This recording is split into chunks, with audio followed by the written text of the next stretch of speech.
just finished a week diving the famous sights of southern Raja Ampat. It's famous for dramatic underwater topography and soft corals that burst into color under lights.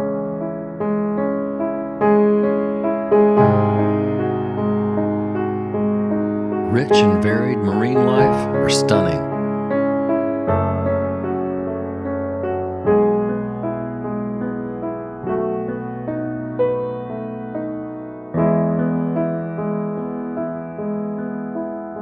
Tonight, we transit to North Raja Ampat. At sunset, the weather is fine, but the captain says tonight there may be a few bumps. We had no idea what we would be in for.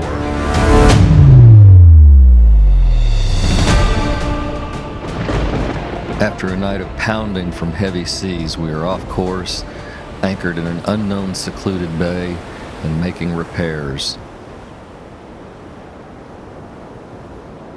There are no known dive sites here, and the locals look like they've never seen divers. We decide to give it a try anyway. We're pleasantly surprised by a sloping reef with some familiar subjects.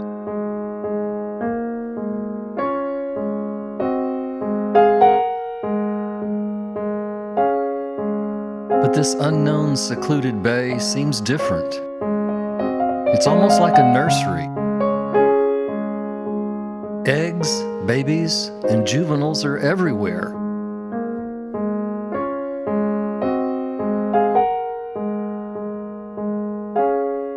This juvenile frogfish is practicing holding still. Like most juveniles, he can't sit still for very long. Now he seems fascinated by his own lure, kind of like a puppy chasing his own tail. He seems to be following as I move away.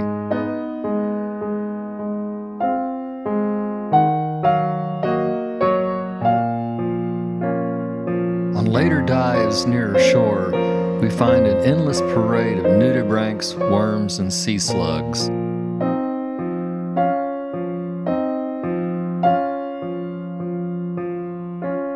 One after the other.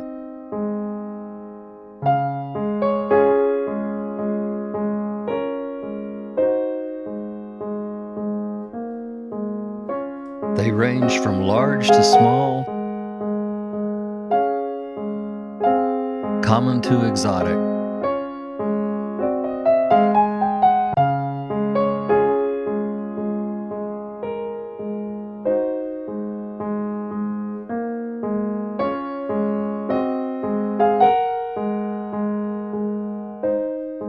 This algae-eating sapsucker is an unusual find. This particular species was only documented in 2016.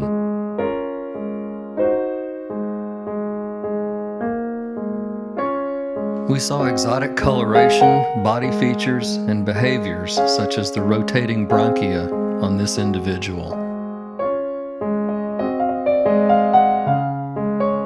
This bizarre scene was a puzzle underwater.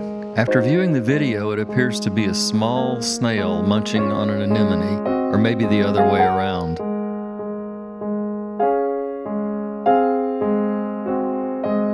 We found incredibly tiny nudibranchs in the elephant coral. This member of the Janus species is smaller than a grain of rice.